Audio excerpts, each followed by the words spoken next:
पर कुछ जो शब्द होते हैं जैसे सामाजिक न्याय हो गया, सशक्तिकरण हो गया, महिला सशक्तिकरण हो गया, लैंगिक न्याय हो गया, ऐसे सौ कीवर्ड्स, कोट्स, एग्जाम्पल्स का आपके पास भंडार होना चाहिए। क्योंकि डीआई में अगर गड़बड़ हुई तो आपके सिलेक्शन के चांसेस लगभग नामुमकिन हो जाएंगे, क्योंकि डीआई से लगभग आपके 72 मार्क्स में 72 मार्क्स मिलते हैं स्टूडेंट को। साइंस, हिस्ट्री, पॉलिटी, यहाँ 3 सब्जेक्ट हैं, और इसके अलावा बिहार और करंट अफेयर्स, ये 5 सब्जेक्ट अगर आप तैयार कर लिए तो यहाँ इतनी असफलताओं के बाद जब एक ऐसा वक्त आया जब उस होली पीडीएफ में, उस फाइनल पीडीएफ में नाम आया। हेलो दोस्तों, नमस्कार। स्वागत है आप सभी का एक और नए वीडियो में। दोस्तों, इस टाइम 69 बीपीएससी का रिजल्ट फाइनल रूप से आ चुका है और आज हमारे सामने 69 बीपीएससी सेलेक्टेड साहिल कुमार सिंह हैं। सर का सिलेक्शन 69 बीपीएससी में रेवेन्यू ऑफिसर के पोस्ट पर ओवरऑल 154 रैंक के साथ हुआ है। चलिए आज सर से हम प्री और मेंस पर इंपॉर्टेंट बातों को जानेंगे जो आपकी तैयारी में एक नई उड़ान देगी। तो सर, हमारे तरफ से और जो प्यारे छात्र वीडियो देख रहे हैं उनके तरफ से भी आपको ढेर सारी शुभकामनाएं, बहुत बहुत बधाई। बहुत बहुत थैंक यू आपका। इस विंडो के माध्यम से जो हम विद्यार्थियों तक अपनी बात पहुंचा पाएंगे, उससे कहीं ना कहीं मुझे लगता है कि हिंदी मीडियम ग्रामीण जो पृष्ठभूमि के छात्र हैं उनको काफ़ी मदद मिल पाएगी। तो हम बातचीत करेंगे 10-15 मिनट, जो भी अनौपचारिक रूप से, बिल्कुल और आपके व्यूअर्स की, आपके छात्रों की मदद करने की भरपूर कोशिश करेंगे। जी। सर, थोड़ा-सा हम जानना चाहेंगे। सबसे पहले हम आपसे जानेंगे कि आपका नाम क्या है? एक बार फिर से बताइए और आप कहाँ के रहने वाले हैं? मेरा नाम साहिल कुमार सिंह हुआ, जैसा आपने बताया। मेरा 154 रैंक आया है 69 बीपीएससी में, जी। और मैं बिहार के सारण ज़िले का ही रहने वाला हूँ। मैंने अपनी 12वीं तक की शिक्षा बिहार के विभिन्न सार्वजनिक स्कूलों से प्राप्त की है। जी। ग्रामीण पृष्ठभूमि से बिलोंग करता हूँ, और मेरे पिताजी एक सामान्य किसान हैं। वो किसानी करते हैं, और उन्हीं के सहयोग से आज मैं जो भी हूँ, अपने पिताजी के सहयोग से आज यहाँ पहुँचा। दोस्तों, वीडियो में आगे बढ़ने से पहले एक ज़रूरी सूचना शेयर करना चाहूँगा। दोस्तों, पीडब्ल्यू बीपीएससी वाला का नया फाउंडेशन बैच आ गया है। इनके बैच में आपको मिल रहा है live classes, daily practice paper, daily mains practice, class notes, full length test, PYQ analysis और भी बहुत कुछ, वो भी अफोर्डेबल प्राइस में। अगर आपको इस डिस्काउंट पे और भी डिस्काउंट चाहिए तो मेरा कूपन कोड PSC4 यूज करते हैं तो आपको एक्स्ट्रा डिस्काउंट मिल जाएगा। इनके बीपीएससी बैच के बारे में जानेंगे। सक्षम 3.0 71st बीपीएससी फाउंडेशन बैच, जिसकी प्राइस है 4,999 रुपये। प्रथम 3.0 71st बीपीएससी फाउंडेशन बैच, जिसकी प्राइस है 4,999 रुपये। 17वीं बीपीएससी मुख्य परीक्षा हिंदी माध्यम बैच, जिसकी प्राइस है 2,999 रुपये। अगर आपको इस डिस्काउंट पे और भी डिस्काउंट चाहिए तो मेरा कूपन कोड PSC4 यूज करते हैं तो आपको एक्स्ट्रा डिस्काउंट मिल जाएगा।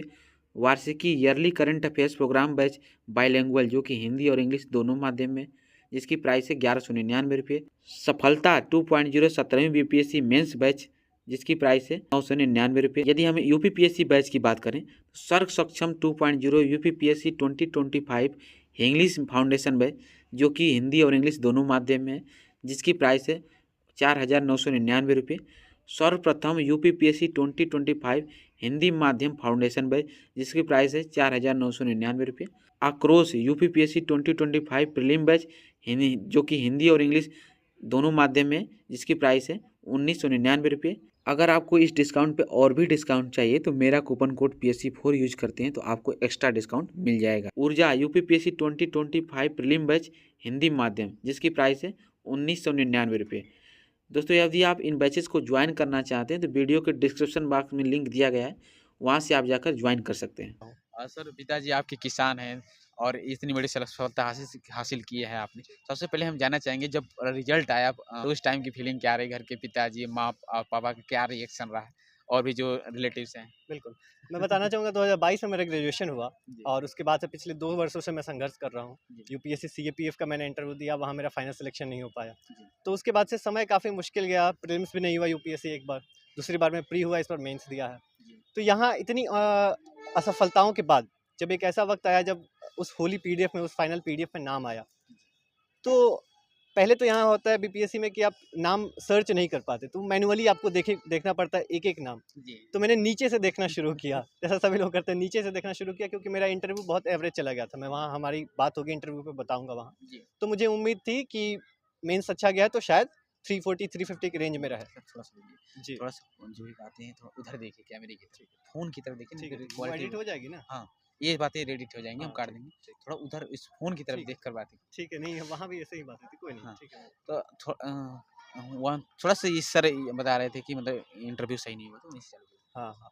तो इंटरव्यू पे हमारी बात चल रही थी। इंटरव्यू बहुत जैसा हमने बताया कि हम लास्ट वक्त पे इंटरव्यू पे बातचीत करेंगे, क्या गलतियाँ हुई।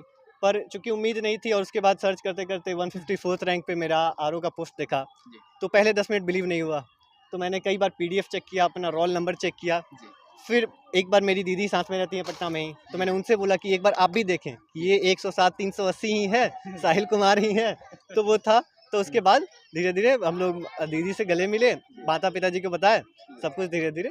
तो काफ़ी मतलब एक्साइटमेंट रही कहीं न कहीं। कहीं न कहीं सर ट्रस्ट नहीं हो रहा था सिर्फ़ कि नहीं मेरा ही है कि नहीं है। बिल्कुल, बिल्कुल, वो एक फैक्टर तो रहता ही है ग्रामीण पृष्ठभूमि के जो हम लोग हैं मिडिल क्लास के, वो जब देखते हैं कि हम ऑफ़िसर बन गए तो कहीं न कहीं एक भरोसा तो होता नहीं है। पर फिर भी एक बार देख लिए जब आप आश्वस्त हो गए कि हाँ, मेरा ही नाम है, मेरा ही रैंक है, तो वो फीलिंग जो आती है कि अब इस बेरोज़गारी से निपटारा मिला, वो बहुत अच्छी फीलिंग है। पर अगर सही में कहूँ तो मुझे अभी तक भरोसा नहीं हो पा रहा है कि सच में मेरा सिलेक्शन हो गया है। वो शायद जब राजस्व विभाग की तरफ से औपचारिक जो पत्र होता है वो आ जाए, फिर कहीं वो भरोसा हो। सर थोड़ा-सा हम जानना चाहेंगे कि इस एग्ज़ाम में आपका माध्यम क्या रहा और ये कौन-सा प्रयास? मेरा ये पहला प्रयास था बीपीएससी में और मेरा माध्यम हिंदी है। जैसा मैंने बताया कि शुरू से मैं सार्वजनिक स्कूलों में पढ़ा हूँ। तो ग्रामीण पृष्ठभूमि में ऐसा संभव हो नहीं पाता कि आप इंग्लिश उतनी अच्छी हो पाए। तो मेरी इंग्लिश उतनी अच्छी नहीं हो पाई कि मैं इंग्लिश मीडियम में कहीं लिख पाऊँ। तो मैं हिंदी में ही लिखा और मुझे लगता है कि मैंने डिसेंट लिखा, अच्छा लिखा, तो उसके कारण रैंक आई। सर आपका एकेडमिक बैकग्राउंड क्या रहा? अभी तक आपने क्या एजुकेशन वहाँ हासिल किया? मैंने 10th के बाद ही डिसाइड कर लिया था कि मुझे इस फील्ड में जाना है। तो मैंने 11th-12th भी आर्ट से करा और मेरा 12th में भगवान की कृपा से काफ़ी अच्छे मार्क्स रहे। बीएचयू में एडमिशन हो गया तो मैंने बीएचयू से अपना ग्रेजुएशन किया। 2019 से लेकर 2022 तक का मेरा बैच था। एएनडी हॉस्टल का मैं छात्र हूँ, वहाँ बीएचयू में मैं रहा 3 साल, काफ़ी अच्छे स्वर्णिम दिन रहे मेरे। और उसके बाद से मैं 2 साल से इग्नू दिल्ली से अपना पीजी भी कर रहा हूँ साथ में और तैयारी भी फुल टाइम उसके बाद कर रहा हूँ। मैं आपको जैसे आप हर सब्जेक्ट वाइज़ देख लें, जैसे साइंस में बीपीएससी में बहुत ज़्यादा फोकस रहता है। बिल्कुल सर। तो आप साइंस कम से कम एनसीईआरटी से या किसी जहाँ से भी आप सोर्स से कर रहे हैं, सोर्स अपना बदलें, पर साइंस से 25 क्वेश्चन बनते हैं। वहाँ साइंस पे आप अच्छे से ध्यान दें। साइंस, हिस्ट्री, पॉलिटी, यहाँ 3 सब्जेक्ट हैं और इसके अलावा बिहार और करंट अफेयर्स। ये 5 सब्जेक्ट अगर आप तैयार कर लिए, एक गलती जो मैंने यहाँ देखी, जो मैं आपको दोहराना चाहूँगा, वो नहीं कीजिएगा कि अभी से सारा टाइम अपना कभी भी करंट अफेयर्स में मत दीजिएगा। ये गलतियाँ बहुत हो रही हैं बीपीएससी के छात्रों से कि वो अपना 40 से 45% वक्त करंट अफेयर्स को ही देते हैं। चूँकि करंट अफेयर से 15 से 20 क्वेश्चन आ रहे हैं, तो उतना ज़्यादा महत्व है नहीं उसका। दूसरी बात जो शॉर्ट टर्म में जो वहाँ मैंने बात की 12 और 13 तारीख को। 12 तारीख को आपको रात को नींद अच्छे से लेनी है, जहाँ भी आपका सेंटर है वहाँ रात को पहले पहुँच जाएँ और उसके बाद 13 तारीख को एग्ज़ाम हॉल में ये खुद के अंदर विश्वास रखें कि इस सभी को ये विश्वास होना चाहिए कि इस हॉल में अगर 30 लोग हैं, इन 30 लोगों में सबसे बेहतर मैं हूँ।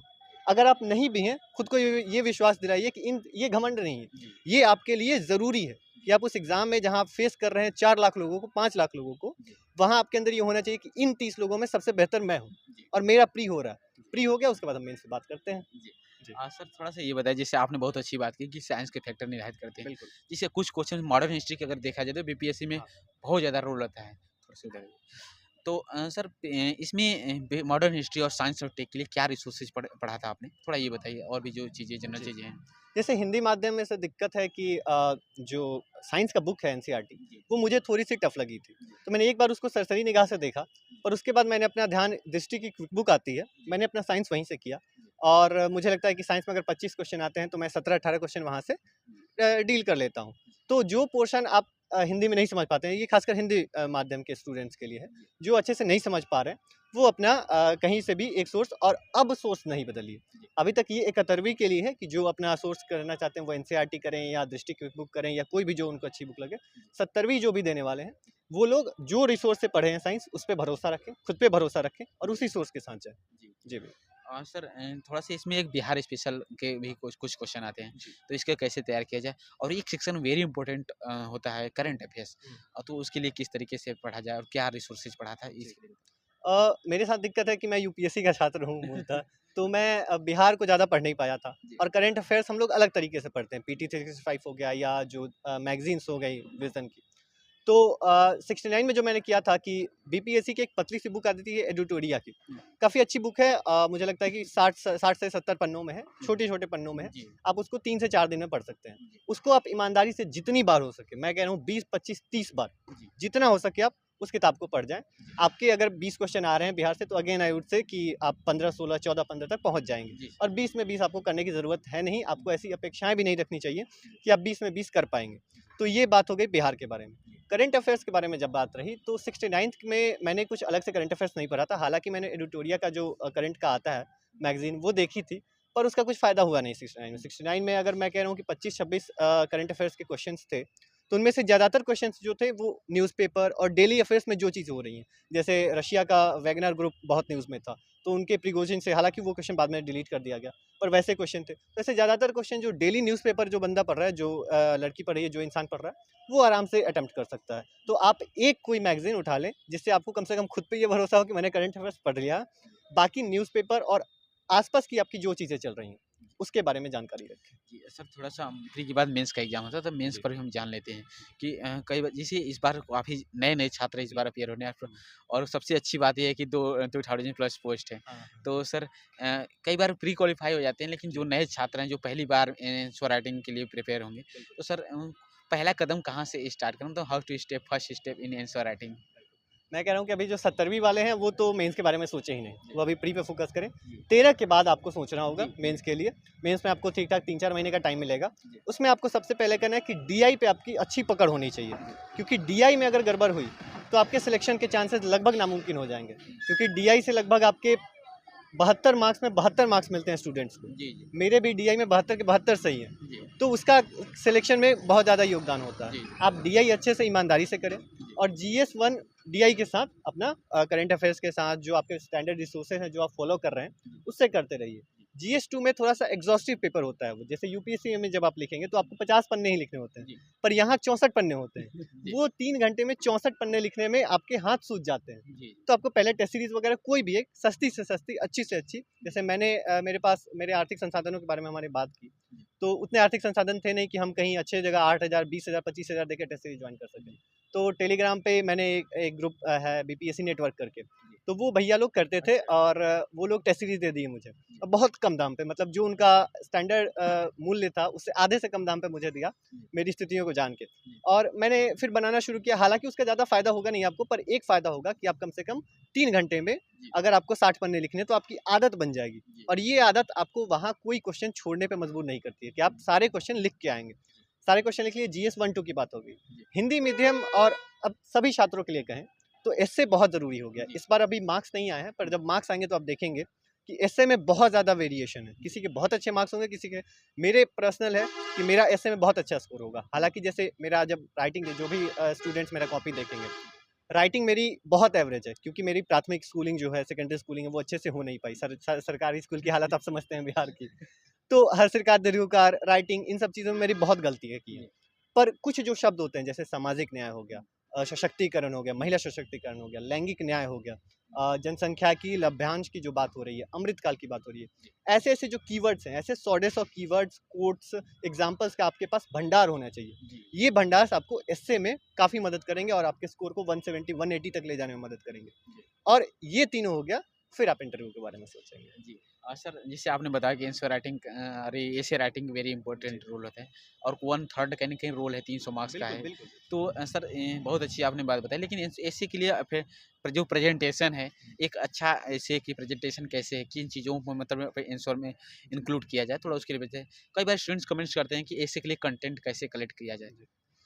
इसके लिए आप 2 चीज़ें कर सकते हैं। एक सबसे सस्ती चीज़ जो है, वो आप कर सकते हैं कि आप जो पहले न्यूज़पेपर, आप जहाँ भी लाइब्रेरी में पढ़ रहे हैं, जहाँ भी पढ़ रहे हैं, आपके आसपास में न्यूज़पेपर अवेलेबल है। कोई भी हिंदी, इंग्लिश, जैसे इंग्लिश एक ज़रूरी होता है कि इंग्लिश एक स्टैंडर्ड देता है हिंदू या जो भी, पर आपके पास अगर उतने संसाधन नहीं है, तो मेरी बात मानिए, आप जो भी हिंदी न्यूज़पेपर पढ़ रहे हैं उसको पढ़ते रहिए, ईमानदारी से पढ़िए।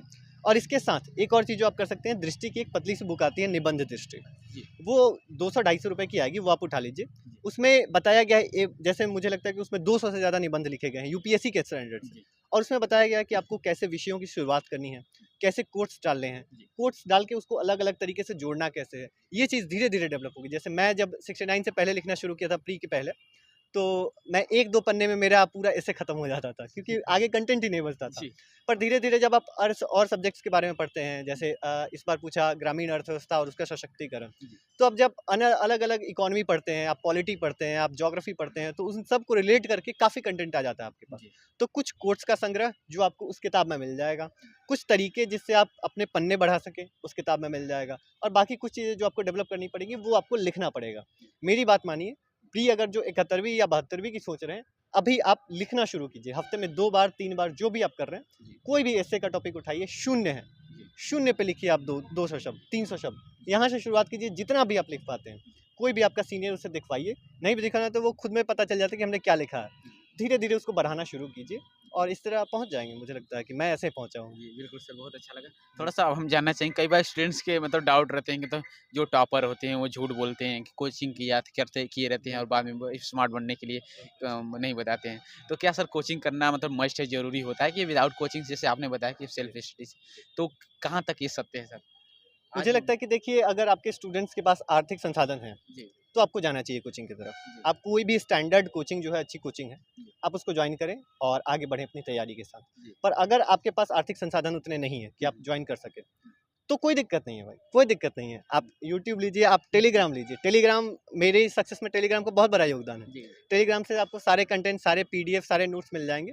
सारे कलेक्शन जो हमने बात की, निबंध के कलेक्शन आपको बहुत अच्छे मिल जाएँगे टेलीग्राम पे। जी, जी, आप टेलीग्राम से कलेक्शन उठाइए, आप अन्य मदद लीजिए और वहाँ से धीरे-धीरे पढ़ना शुरू कीजिए प्री बेंच। हालाँकि थोड़ा-सा इसमें क्या है कि आपको टाइम लग जाएगा, क्योंकि वहाँ वो गाइडेंस आपको नहीं मिल पाएगी। तो ड्रॉबैक्स हैं, पर अगर आर्थिक संसाधन नहीं है तो फिर क्या ही कर सकते हैं, डू और डाई की सिचुएशन है। आप 17वें दिन के दुर्योधन हैं, जी, आपके पास कोई और ऑप्शन नहीं है। जैसे हम जैसे जो छात्र हैं, जो मानविकी विषयों से पढ़े हैं, जी, हमारा कोई प्रोफेशनल कोर्स नहीं है, जी। हमको कोई जॉब भी नहीं देगा।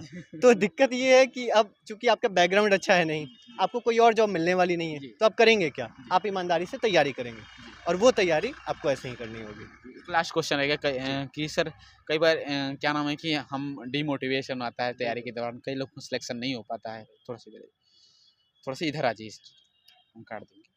तो कई बार जिससे छात्रों को डिमोटिवेशन होता है कि सिलेक्शन हो नहीं होगा तो क्या करें? जैसे आपने बहुत अच्छी बताई डू और डाई की मतलब सिचुएशन रहती है, खास तौर पर ह्यूमैनिटी बैकग्राउंड के बच्चों के लिए। तो सर डिमोटिवेशन को जो सिविल सर्विसेज में धैर्य कैसे बनाए रखें? और जब मोटिवेशन डाउन होता है तो उसके लिए आप क्या करते थे? देखिए, जैसा मैंने बताया कि मैं बहुत सारे फेलियर्स देख चुका हूँ पिछले 2-3 सालों में। जी, ग्रेजुएशन में भी, कॉलेज में कुछ चैलेंजेस आ गए थे, तो वो सभी के लाइफ में आते हैं। पर मुझे लगता है कि उसके बाद जैसे पहले ही अटेम्प्ट मैंने प्री दिया, यूपीएससी प्री, और वहाँ मेरे 2 मार्क्स से छूट गए। फिर उसके बाद मैंने सीएपीएफ दिया, वहाँ भी उसके पहले नहीं हुआ था, पर अगले अटेम्प्ट में हुआ, पर वहाँ फाइनली इंटरव्यू के बाद छट गए। बीपीएससी दिया तो बीपीएससी थैंकफुली हो गया, पर इस बार फिर सीएपीएफ दिया, वो नहीं हुआ। यूपीएससी प्री दिया, हो गया, अब मेंस का रिजल्ट का वेट करें। तो देखिए, लाइफ में उतार चढ़ाव तो बहुत आएंगे। जो भी दिन आप सफ़र कर रहे हैं, आप हर शाम को पाएंगे, जब आप अकेले तैयारी करते हैं ना भैया, मैं बता रहा, तो आप शाम को जब लाइब्रेरी से निकलते हैं थक कर के, या जहाँ भी आप पढ़ रहे होते हैं, आपके साथ जब इतना बुरा होता है, तो आप एक बार ऊपर देखते हैं आसमान की तरफ कि ईश्वर क्या कर रहे हो मेरे साथ। मैंने ये चीज़ बहुत फील की है पिछले 20-25 दिनों में, क्योंकि मेरा इंटरव्यू भी बहुत एवरेज गया था। तो मैं कह रहा था कि मैंने आज तक कितनी बार ब्लड डोनेट किया, कितनी बार क्या-क्या किया, किसी के साथ बुरा नहीं किया। फिर मेरे साथ ऐसा क्यों हो रहा है कि हर हर जगह जहाँ लक का माध्यम होता है, वहाँ मेरा लक खराब हो जाता है और वहाँ ये हो जाता है। और मैंने ये वीडियो तक बना दिया था कि अगर इस बार मेरा सिलेक्शन नहीं हुआ, तो आज के बाद कभी मंदिर में पैर नहीं रखूँगा, क्योंकि तुमसे भरोसा उठ जाएगा मेरा। जी, जी। पर देखिए, ईश्वर की कृपा है कि मेंस अच्छा गया था और शायद वो कंटेंट अच्छा लगा परीक्षक को, उन्होंने नंबर दिया और इंटरव्यू में भी ठीक-ठाक मार्क्स मिले, तो 154th रैंक आ गई सर। कोई मोटिवेशन लाइनों के साथ या इंस्पिरेशन लाइनों के साथ अपनी बातों को समाप्त किया जाए? मैं कहूँगा कि 70वीं के जो भी छात्र हैं, कीप योर पावर ड्राई, अपने जो तैयारी है उसको धार दीजिए, और 71वीं के जो छात्र हैं, अभी मेंस पे काम कीजिए, प्री पे काम करने का वक्त आएगा। बहुत-बहुत धन्यवाद। धन्यवाद भैया। थैंक यू सर, आपने अपना कीमती समय दिया और मैं ऊपर वाले से प्रार्थना करूंगा कि जैसे बहुत सारी चीज़ें आपसे हमको सीखने को मिला। सो सर, हमारे जो छात्र हैं उनको मार्गदर्शन करने के प्री से लेकर मेंस, चाहे आंसर राइटिंग प्रोग्राम हो, चाहे ऐसे राइटिंग हो, और बहुत अच्छी आपने बात बताई कि भाई जहाँ हो वहीं से शुरुआत आप कर सकते हैं, डू और डाई की पोजीशन, और आप चाहो तो क्या नहीं कर सकते, है ना? तो बहुत सारी चीज़ें आपसे भी हमें सीखने का मौका मिला। एक बार फिर से मैं आपको स्टूडेंट को मार्गदर्शन के लिए बहुत-बहुत शुभकामनाएँ, भविष्य की ढेर सारी शुभ। बहुत-बहुत धन्यवाद भैया। Thank you. तो फ्रेंड्स, मिलते हैं किसी नए वीडियो के साथ, तब तक के लिए जय हिंद, वंदे मातरम।